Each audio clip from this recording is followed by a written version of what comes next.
오늘 예레미야 44장 본문을 가지고 다른 기준은 다른 해석을 부른다라는 제목으로 하나님 말씀 전하도록 하겠습니다.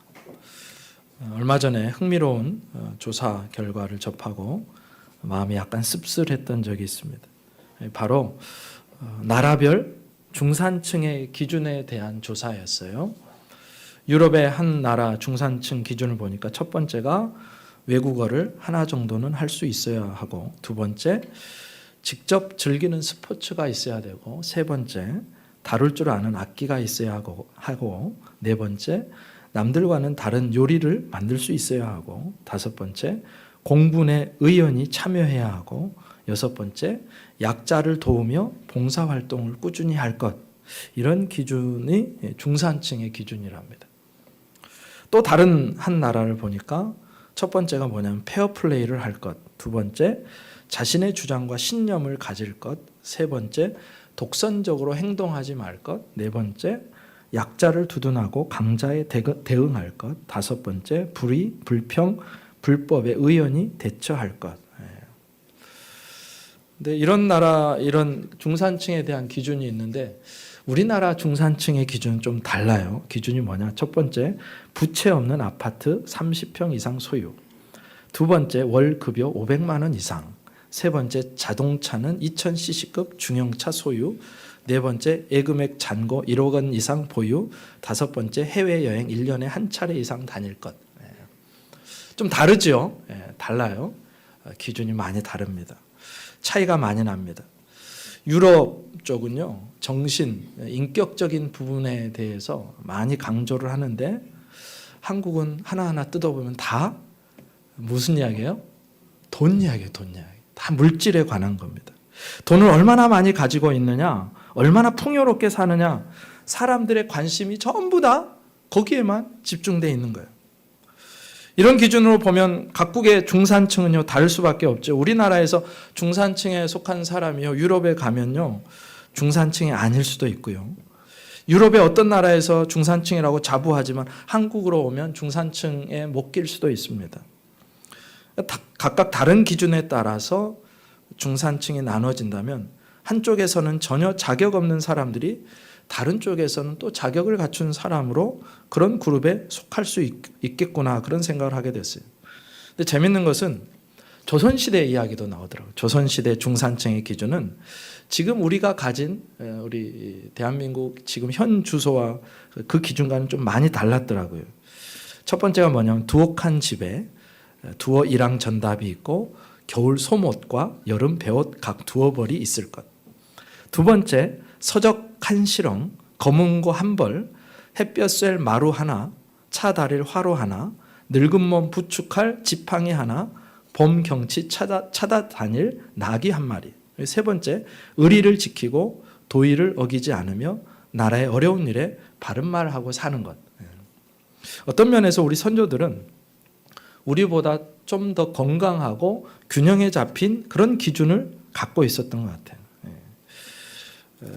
계속해서 사회가 계속해서 돈 물질 하고 계속해서 달려가다 보니까 어느새 우리도 모르는 사이에 돈이면 최고가 됐고 물질이 없으면 그거는 정상적인 삶이 불가능한 것처럼 그렇게 오도되어집니다. 기준이 중요해요. 왜냐하면 그 기준을 통해서 우리는 세상을 보고 사람을 관찰하고 사람을 해석하고 또 사건을 해석하기 때문입니다. 오늘 본문은 그 기준이 얼마나 중요한지에 대해서 우리에게 말해주는데 배경이 이렇습니다. 주전 586년에 남유다가 바벨론의 침공을 받고 완전히 멸망합니다. 예루살렘 성전이 불에 타지요. 수많은 사람이 죽고 또 수많은 사람이 바벨론의 포로로 끌려갑니다. 근데 그때 안 끌고 간 사람들이 있어요. 아주 그 하층민들, 아주 가난한 사람들. 그들은 아예 손도 보지 않고 그들은 유다 땅에 남겨둬요.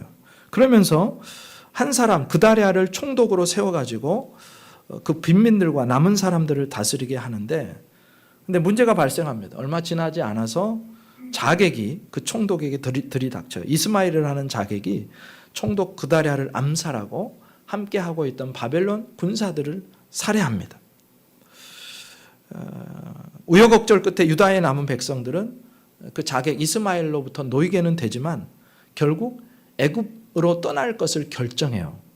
왜냐하면 자기들이 죽인 건 아니지만 이스마엘이 바벨론이 세운 총독 그다랴와 바벨론 군사를 죽였기 때문에 바벨론이 그 소식을 알게 되면 분명히 보복 공격할 것을 짐작했기 때문에 그것 때문에 그 보복을 두려워한 나머지 애굽으로 우리 다 가자. 여기에 있다가는 바벨론 손에 다 죽을 것 같다. 그래서 바벨론으로 애굽으로 피신하기로 결정을 해요.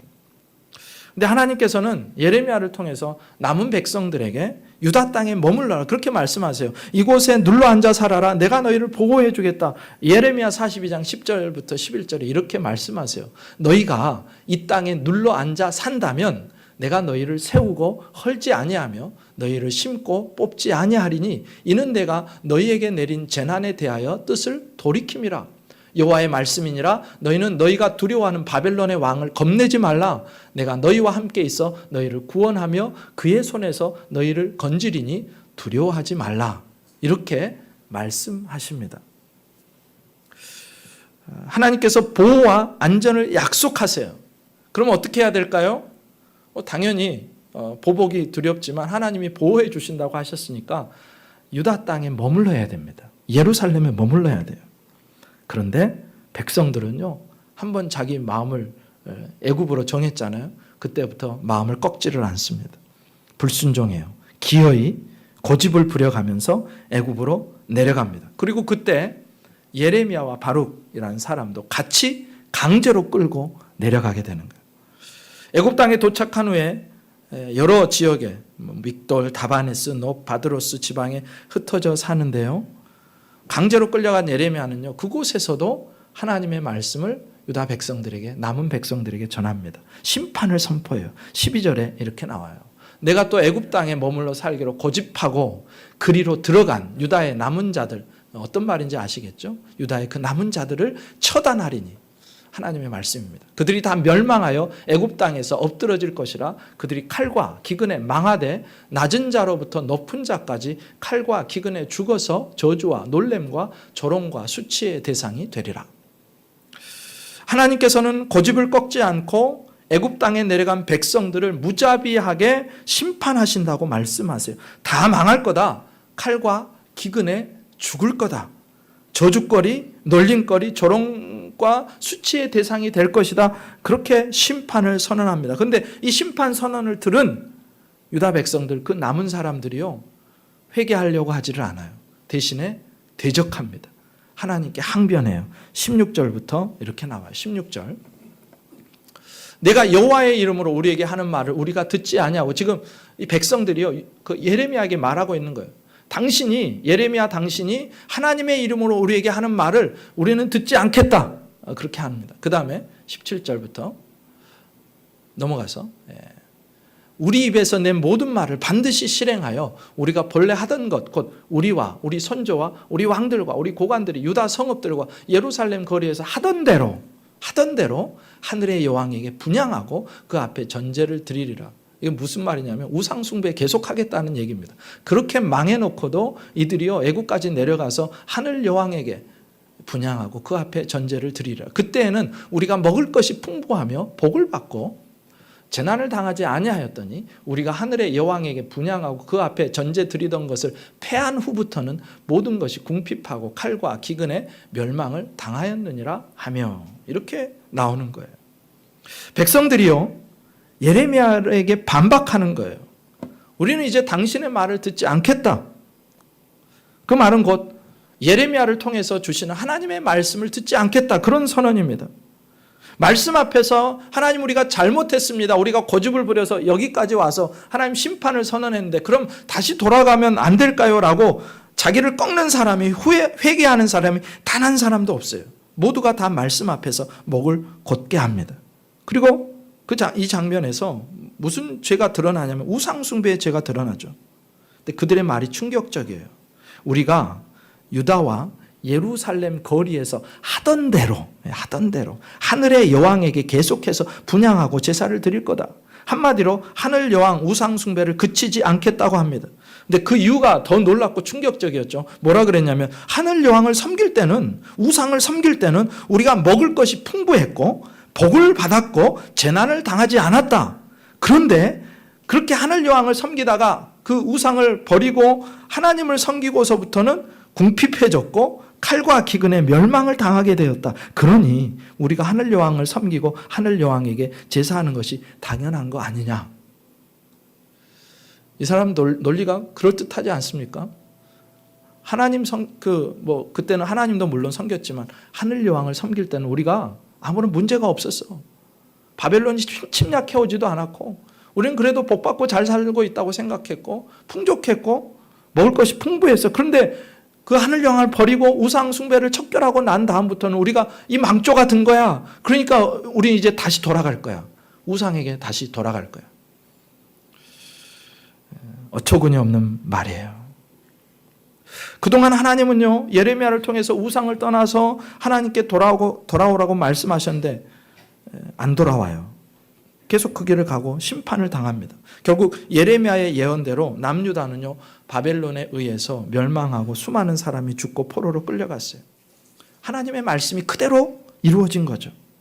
우상 숭배와 말씀에 대한 불순종으로 남유다는 망한 것이 확실합니다. 그런데 문제는 뭐냐? 남겨진 자들, 죽었거나 포로로 끌려가지 않았거나 해서 그 땅에 남겨진 자들이 전혀 다른 생각을 하고 있는, 전혀 다른 관점을 갖고 전혀 다른 해석을 하는 거예요. 우리가 우상 섬길 때는 잘 지냈는데 우상을 버리고 나서부터는 안 좋은 일만 일어났다. 그렇게 얘기하는 겁니다. 이게 무슨 얘기냐면요, 이들의 마음속에는 므낫세 왕의 시대에 대한 추억이 있어요. 영적으로 보면 므낫세 왕의 시대는요, 주전 696년부터 642년인데 남유다 역사 중에서 가장 영적으로 암흑기였던 시대입니다. 심지어 어떤 우상까지 섬겨요? 몰렉이라는 우상을 섬기는데 자녀를 불살라서 우상에게 드릴 정도로, 그런 일들이 예루살렘에서 버젓이 일어나고 있는 그런 때입니다. 근데 그 기간이, 므낫세가 통치한 기간이 무려 55년이에요.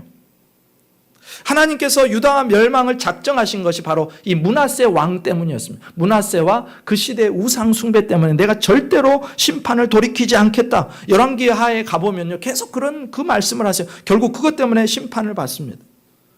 근데 문제는 뭐냐면, 함정이 뭐냐면요, 하나님은 므낫세 왕 때는 심판하지 않으셨어요. 그러니까 므낫세의 시대는요, 영적으로는 파탄난 상황이었고 심판이 작정된 상황이었지만 현상을 보면 외세 침략도 없었죠. 그럭저럭 여느 때처럼 일상을 잘 살고 있었습니다. 별다른 어려움이 없었어요. 그렇게 55년 영적인 암흑이 지나고 아몬이라는 왕을 거쳐서 그 다음에 므낫세의 손자였던 요시야가 왕위에 올라요. 근데 요시야는요, 남유다의 왕들 중에 성군으로 뽑히는 사람입니다. 전무후무하게 하나님을 사랑했던 사람. 그의 시대에 지금 이제 가나안 땅에 들어와서 단 한 번도 유월절을 지킨 적이 없는데 요시야의 시대에 유월절을 지켜요. 하나님을 뜨겁게 사랑해요. 그리고 성전에서 율법책을 발견하고요, 대대적인 종교 개혁을 실시합니다. 그래서 므낫세 시대의 그 우상들을 다 폐지하고 섬기지 못하게 만들어요. 악을 척결해냅니다. 그런데 문제는 뭐냐? 바로 그 요시야 왕이 애굽왕 바로 누가의 무기또 전투에 나가서 사망합니다. 전사합니다. 그리고 그때부터 시작해서 나라가 기울기 시작해요. 애굽왕이요, 전쟁을 마치고 돌아오다가 요시야 사후에 왕위에 올랐던 요아하스, 그러니까 요시야의 아들을 애굽으로 사로잡아 가고 꼭두각시 왕으로 그의 형 여호야김을 왕으로 세웁니다. 요시야가 죽은 후에 그의 아들과 손자가 왕위에 오르지만 불과 23년 만에 남유다가 멸망해요. 그러니까 겉으로 드러난 현상만 놓고 보면요, 애굽으로 피난 간 유다 백성들의 말은 일면 일리가 있어요. 므낫세 왕의 시대에 하늘 여왕을 섬기고 각종 우상을 섬길 때는 아무런 일도 없었고 오히려 먹을 것이 풍부했고 복을 받았고 재난을 당하지 않았다. 현상으로만 보면 어쩌면 맞는 말입니다. 그러나 우상을 없애버린 요시야 왕은 어떻게 됐어요? 전쟁에 나가서 전사했어요. 아니, 하나님을 그렇게 사랑하는 왕인데 므낫세 같은 왕은 안 잡아가시고 그렇게 하나님을 사랑했던 요시야는 전사하게 됩니다. 그리고 그의 아들과 손자는 이제 포로로 잡혀가고, 한 사람은 저기 애굽의 포로로 잡혀가고, 또 한 사람은 바벨론의 포로로 잡혀가고, 그리고 그 아들 시드기야 때는 완전히 나라가 망하죠. 영적인 안목이 없는 사람들의 눈에는 당연히 요시야의 개혁은요, 나라를 구한 게 아니고 오히려 나라의 패망을 재촉한 것이었습니다. 이게 사람의 판단이에요. 백성들의 기준은요, 뭐냐면 보이는 것, 육신적인 것, 물질적인 것이었습니다. 현상만이 기준이에요. 근데 하나님의 판단은 다르죠. 사람의 판단과 달라요. 세상적인 관점으로 보면 겉으로는 태평성대를 누리다가 천수를 다하여 죽은 므낫세가 형통한 사람입니다. 개혁을 하다가 전쟁에 나가서 전사하고 그 이후로 나라가 내리막길을 걷게 한 요시야 왕은 불통의 왕이에요. 아까도 말씀드렸지만 예레미야는요, 유다 멸망에 대해서 전혀 다른 해석을 하죠. 21절 보여주세요. 너희가 너희 선조와 너희 왕들과 고관들과 유다 땅 백성, 유다 성읍들과 예루살렘 거리에서 분향한 일을 여호와께서 기억하셨고, 너희가 우상 숭배한 거 하나님 다 보고 계셨다는 얘기입니다. 그의 마음에 떠오른 것이 아닌가? 여호와께서 너희 악행과 가증한 행위를, 그 우상 숭배한 행위를 더 참을 수 없으셨으므로 너희 땅이 오늘과 같이 항폐하며 놀램과 저주거리가 되어 주민이 없게 되었나니, 너희가 분향하여 여호와께 범죄하였으며 여호와의 목소리를 순종하지 아니하고 여호와의 율법과 법규와 여러 증거대로 행하지 아니하였으므로 이 재난이, 유다가 멸망한 것이 오늘과 같이 너희에게 일어났느니라. 그러니까 하나님의 관점에서는 분명히 유다를 심판하신 것이 우상 숭배와 저들의 불순종 때문이었습니다. 이게 예레미야의 해석이에요. 그런데 그 남겨진 백성들은 전혀 다른 해석을 해요. 우리가 이렇게 망한 것은 이방신 예배를 금지하고 우상을 버렸기 때문이라고, 그렇게 전혀 다른 해석을 내립니다. 전혀 다른 결론을 내려요. 똑같은 사건을, 유다 멸망이라는 사건을 가지고 한쪽에서는 야야, 하나님을 제대로 섬기지 않아서 그런 거야. 우상 숭배해서 그런 거야. 말씀에 불순종해서 그런 거야. 예레미야는 이렇게 얘기하고 있고, 남겨진 백성들은 뭐라고 하느냐? 아니야. 우리가 우상 숭배할 때는 우리에게 별일 없었어. 아무 일 없었어. 그때는 잘 지냈잖아. 복을 받았잖아. 그런데 우상을 버리고 요시야 왕이 그렇게 하다가 전사하고 그 뒤로 나라가 몰락하게 된 거야. 서로 합칠 수 없는 평행선을 둘이 달려가요. 이게 불가사의한 일이죠. 똑같은 일인데 전혀 다른, 서로 맞지 않는 의견을 내놓는 것입니다. 근데 이런 일이요, 우리나라에서도 계속해서 볼 수 있지 않습니까? 정치를 보면 그래요. 똑같은 사건인데 어떤 관점과 어떤 자리에 서 있느냐에 따라서 전혀 정반대의 해석을 해냅니다. 왜 그럴까요? 기준이 다르기 때문에, 관점이 다르기 때문에, 프레임이 다르기 때문에. 그래서 바로 해석하기 위해서는 바른 기준, 바른 관점, 바른 프레임이 필요합니다. 우리는 어떻게 해야 되는가? 남겨진 유다 백성들의 기준이 아니라 예레미야의 관점과 기준을 붙들어야 돼요. 그게 하나님의 관점이에요. 그게 성경적인 관점이에요. 그뿐만이 아니라 우리가 가진 그 관점, 기준, 세계관, 프레임을 끊임없이 점검하고 수정하고 바꿔가야 돼요.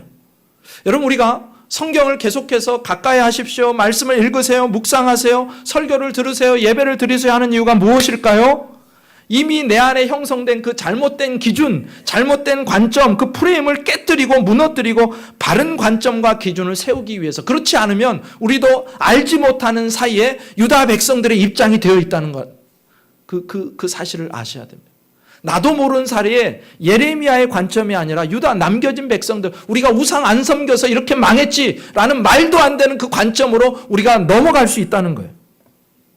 그래서 우리의 성경 읽기와 말씀 듣기는요, 늘 두 가지 측면을 갖고 있어야 됩니다. 첫 번째는 뭐냐면 그 잘못된 기준과 관점에 대해서 부수기, 해체하는 거, 뿌리 뽑는 거. 그 다음에 뭐냐? 진리에 대한 보다 견고한 진지를 구축하는 거. 진리에 입각한 기준을 세워나가는 거. 내 안에 그 작업이 필요하다는 것입니다. 말씀을 주야로 묵상해야 되는 이유 무엇입니까? 그렇지 않고는요, 세상 속에 살면서 세상이 던져주는 기준과 관점, 프레임에 나도 모르게 휘말려들고 그것에 따라서 판단하고 해석하고 행동할 수밖에 없기 때문에 그래요. 여러분, 우리가 1년 365일 하루 24시간 중에서 깨어있는 대부분의 시간을 우리는 세상의 기준과 관점에 노출되어 있습니다. 나도 모르는 사이에 사람들과 대화, 세상 사람과 오고 가는 대화 속에서 우리가 자주 보는 그 광고, 카피라이트, 그 광고의 한 문구 속에서 세상의 기준들이 계속해서 나를 침범하고 들어와요. 그래서 깨어있는 대부분의 시간이 세상에 노출되어 있고 나도 모르게 성경적인 기준, 성경적인 관점이 아니라 세상의 기준, 마귀의 기준이 마치 올바른 기준, 올바른 관점인 것처럼 우리도 모르는 사이에 그렇게 세워지고 있다고요. 그래서 우리가 말씀 앞에서 자꾸 그거를 깨뜨리지 않으면 나도 모르는 사이에 마귀의 기준이 마치 하나님의 기준인 것처럼 받아들이게 되고 그 기준으로 사람을 판단하게 되고 그 기준으로 내 삶을 결정하고 행동하게 되더라는 거예요. 여러분, 예배를 드린다거나 말씀을 보고 묵상하고 기도하는 일은요, 그 많은 시간 중에 극히 일부예요. 교회를 다닌다고 해도 극히 일부예요. 그러니까 어느 순간에 나도 모르게 세상의 가치와 기준에 완전히 쓸려가고 오염되고 진리를 놓쳐버리게 됩니다. 마귀가 공격하는 것 중에 하나가 뭐냐? 우리의 세계관, 우리의 기준, 우리의 관점입니다. 수없이 드라마, 광고, 영화, 다양한 매체를 통해서 잘못된 기준, 잘못된 가치를 우리 안에 계속해서 심어줘요. 광고를 계속해서 보고 있으면요, 좋은 차를 타지 않으면 행복하지 않은 것 같아요. 나도 저렇게 의리의리한 집에 살아야 그것이 진짜 행복이고 그것이 형통이라고 생각해요. 내가 저만한 물질, 부를 갖고 있지 않으면 나는 실패한 사람이라고 계속해서 광고들이 우리를 그렇게 만들어갑니다. 마치 잘못된 드라마 속에 나오는 그 잘못된 관계를 어떻게 그려요? 아주 아름답게 그려요. 동성애를 아름답게 그려요. 불륜을 아름답게 그려요.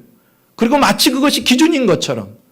그리고 우리 사회에 언제부턴가 그것이 뭐 그럴 수도 있지라고 하는 그런 관점으로 우리를 계속해서 밀고 끌고 가는 것입니다. 그게 마귀의 계략이에요. 그것을 막기 위해서 우리가 할 일이 뭐냐? 말씀 앞에 계속해서 나가는 길밖에 없습니다. 말씀에 노출되는 길 이외에는 세상에 노출된 우리 자신, 그리고 잘못 경도된 우리의 마음과 기준을 옳게 바꿀 방법이 없다고요. 그래서 우리도 모르는 사이에 말씀 앞에 서 있지 않으면 마치 애굽에 내려가서 계속해서 우상 숭배하며 나는 이제 더 이상 하나님 말씀 듣지 않겠다, 우상을 섬길 때가 더 낫지 않았느냐, 그렇게 말하는 말도 안 되는 소리를 하는 그 사람들과 똑같은 자리에 우리가 서 있을 수도 있다는 말씀입니다. 여러분, 목사가요, 잘못된 가치와 기준을 가지고 설교하면요, 그 설교를 듣고 모든 청중들이요, 너무너무 불쌍한 존재가 되는 거예요. 아니, 내가 설교를 듣고 하나님 나라를 살기 위해서 교회에 나오는데 교회에 나와서도 세상과 똑같은 소리를 듣고 있고 세상의 기준보다 더 세상의 것들을 강조하는 그런 설교를 듣고 있다면요, 그 목사는 자신의 성도 양떼들을 지옥으로 끌고 가고 있는 것입니다. 그래서 신자는, 성도는요, 말씀에 입각한 설교를 분별할 수 있어야 돼요. 그리고 말씀 앞에서 늘 정직하게 내 기준과 관점을 점검하고 해석하고 그리고 깨뜨려야 됩니다. 잘못된 건 뿌리 뽑아야 돼요.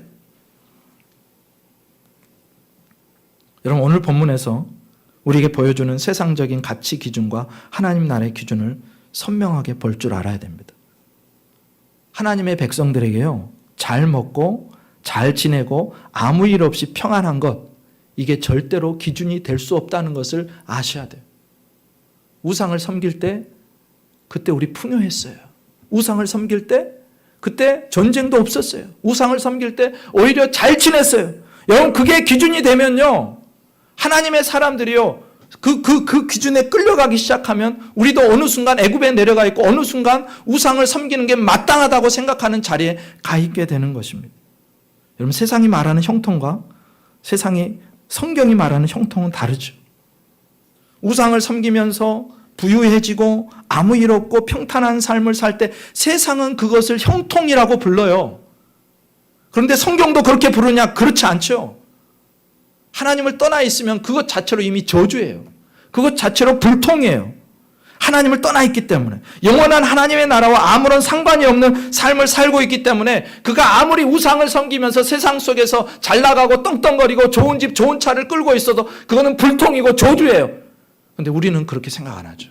어느 순간 세상의 가치에 우리가 이미 완전 휩싸여 있기 때문에 그 사람들이 잘 지내는 것처럼 보이잖아요. 돈 많은 사람이 잘 지내는 것처럼 보이잖아요. 예수 없이도 세상에서 높은 자리에 올라가고 충분히 자기의 실력들을 발휘하고 사람들의 인기를 얻고 하는 그 사람이 잘 지내 보이잖아요. 그런데 성경적인 관점에서 보면 그들은 저주받은 삶을 살고 있는 거라고요. 그들은 불쌍한 자들이라고요. 그게 복이 아니라고요. 오히려 그것 때문에 세상에서 더 잘 나가고 돈 벌고 그것 때문에 그들은 주님께로 나올 기회를 다 잃어버립니다. 그처럼 저주가 어디 있어요? 그처럼 안타까운 일이 어디 있습니까? 형통하면 떠오른 사람이 요셉이죠. 그는 형들에게 미움을 받고 구덩이에 던져졌고 애굽에서 노예로 팔렸고 억울하게 누명을 쓰고 감옥에 갇혔어요. 근데 그 요셉을 추적하면서 성경의 기자가 뭐라고 합니까? 강력하게 전하는 메시지가 있어요. 요셉이 계속해서 형통했더라. 그 앞에는 늘 이런 수식어가 붙어 있습니다. 하나님이 그와 함께 하심으로. 세상적인 가치와 기준으로 보면요, 요셉은 전혀 형통한 사람이 아니었어요. 구덩이에 던져지지 않아야 형통이죠. 노예로 팔리지 않아야 형통이지요. 억울하게 누명 쓰지 않아야 형통이지요. 그런데 성경은 정반대의 상황을 형통이라고 합니다. 구덩이에 던져져도 노예로 팔려도 억울하게 누명을 써도 그것이 형통이래요. 왜요? 하나님이 요셉과 모든 순간을 함께하고 계셨기 때문에. 요셉이 하나님을 단 한순간도 놓치지 않고 있었기 때문에. 그래서요, 우리는 사람이 드러나는 겉모습만 보고는 결코 그가 형통한 사람인지 아닌지 알 수 없어요. 그 사람이 돈 좀 벌었다고요? 좋은 큰 집에 좋은 차를 끌고 중형차 세단을 끌고 떵떵거리며 살고 있다고요? 그 모습 하나로 형통이고 불통이고를 판별할 수 없다고요. 우리의 기준은 그게 아닙니다. 우리의 기준은 뭐예요? 그가 지금 하나님을 알고 있는지, 그가 지금 하나님과 동행하고 있는지, 그가 지금 하나님의 뜻을 행하고 있는지, 그가 하나님이 기뻐하시는 자리에 있는지, 이게 기준이에요. 그가 하나님과 함께하는 사람이냐 혹은 하나님을 떠난 사람이냐.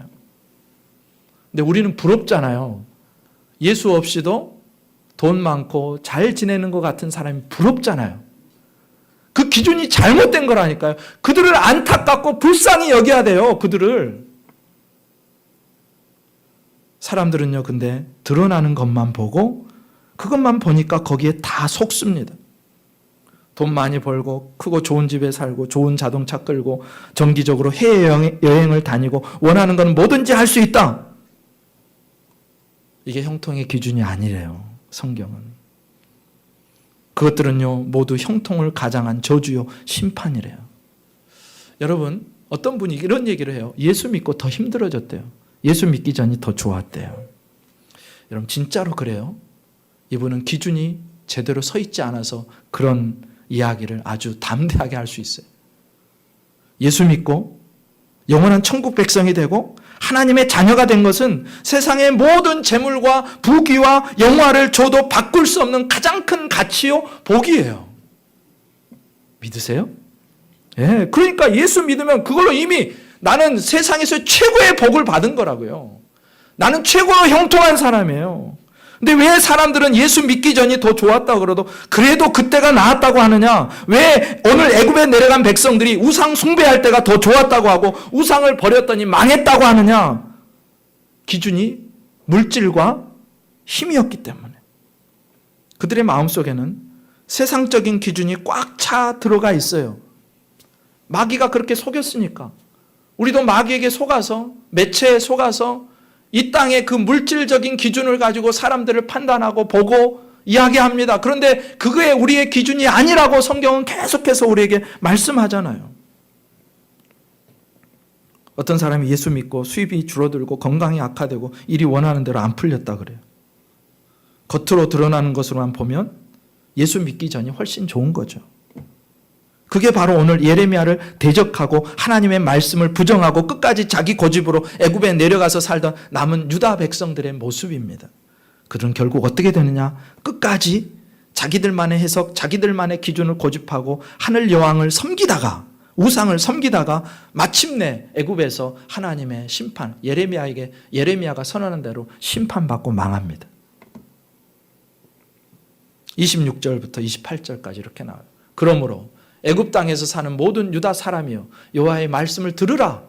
여호와께서 말씀하시되 보라 내가 나의 큰 이름으로 맹세하였은즉 애굽 온 땅에 사는 유다 사람들의 입에서 다시는 내 이름을 부르며 주 여호와의 살아계심을 두고 맹세하노라 하는 자가 없으리라. 보라 내가 깨어있어 그들에게 재난을 내리고 복을 내리지 아니하리니 애굽 땅에 있는 유다 모든 사람이 칼과 기근에 망하여 멸절되리라. 그런즉 칼을 피한 소수의 사람이 애굽 땅에서 나와 유다 땅으로 돌아오리니 애굽 땅에 들어가서 거기에 머물러 사는 유다의 모든 남은 자가 내 말과 그들의 말 가운데서 누구의 말이 진리인지 알리라. 이렇게 말합니다. 여러분 끝까지 자신들의 고집을 꺾지 않고 잘못된 기준과 프레임을 갖고 있던 남은 유다 백성들은요, 결국 하나님이 보내신 칼과 기근과 심판에 완전히 멸망합니다. 이후에요, 지금 바벨론이 무서워서 애굽으로 내려갔잖아요. 그리고 하늘 여왕이 계속 그 우상 숭배하잖아요. 근데 이후에 10몇 년이 지나서 느부갓네살 왕이 애굽까지 쳐들어와서 애굽을 짓밟습니다. 그리고 다 죽여요. 하나님의 말씀대로 심판이 임합니다. 여러분 말씀을 들을 때마다 우리 안에 있는 세상의 기준이 깨질 수 있기를 주님의 이름으로 축복합니다. 예. 애굽에 내려간 유다 백성들이 받은 심판이요 너무너무 안타깝게 보여야 됩니다. 우리는 계속해서 내가 갖고 있는 기준, 내가 가진 가치, 내가 가진 프레임을 점검하셔야 돼요. 내가 어떤 마음으로 세상을 보고 있고 어떤 기준을 가지고 상황과 사건을 해석하는가. 그래서 말씀을 통해서 잘못된 그 기준과 가치관을 부수고 헐고 깨뜨리고 해체시키고 또 말씀의 가치관, 진리의 기준을 가지고 붙들고 살아가는 것, 그것이 우리가 걸어갈 길이라는 것을 오늘 본문이 보여줍니다. 오늘 예레미야는요, 사실 그 백성들은 그래도 잘 지내고 있었어요. 그런데 예레미야는 안타깝잖아요. 한심해 보이잖아요. 어리석어 보이잖아요. 끝까지 말씀을 전하고 하는데 심지어는 자기 마음대로 유다에 살지도 못하고 강제적으로 끌려 내려와서 거기서 죽임을 당하게 돼요. 예레미야의 삶은요, 세상적인 기준으로 보면 불통입니다. 어리석은 삶이에요. 실패한 것 같아요. 그런데 하나님의 기준으로 보면 그는 승리자였고 형통한 사람이었습니다. 그는 하나님과 동행했고 하나님의 뜻을 행했고 하나님의 말씀을 선포하기를 게을리하지 않았고 끝까지 사명을 감당했고 동족들에게 하나님의 말씀을 전했고 그들의 회개를 진정으로 촉구하는 사명을 완수했기 때문에 그렇게 그의 전체 삶이 고단하고 피곤하고 감옥 갇히고 맞기도 많이 하고 결혼도 못하고 사람들에게 차가운 시선 받고 조롱 섞인 말을 듣고 매국노 소리라는 소리를 들으면서도 그는 하나님의 사람, 형통의 사람이었습니다. 여러분 세상의 것을 늘리고 크게 하고 강하게 하는 거, 그게 잘 사는 게 아니래요. 잘 사는 것은 눈에 보이는 것으로 평가되지 않는답니다. 그가 지금 하나님과 동행하고 있는지, 내가 지금 하나님의 말씀에 순종하고 있는지, 내가 하나님을 기쁘시게 하는 자리에 있는지, 영적인 모습을 통해서 그의 삶의 모습을 통해서 평가되는 것입니다.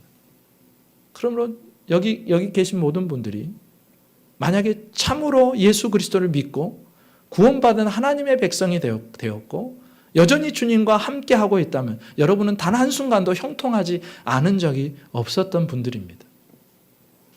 그게 믿어지세요?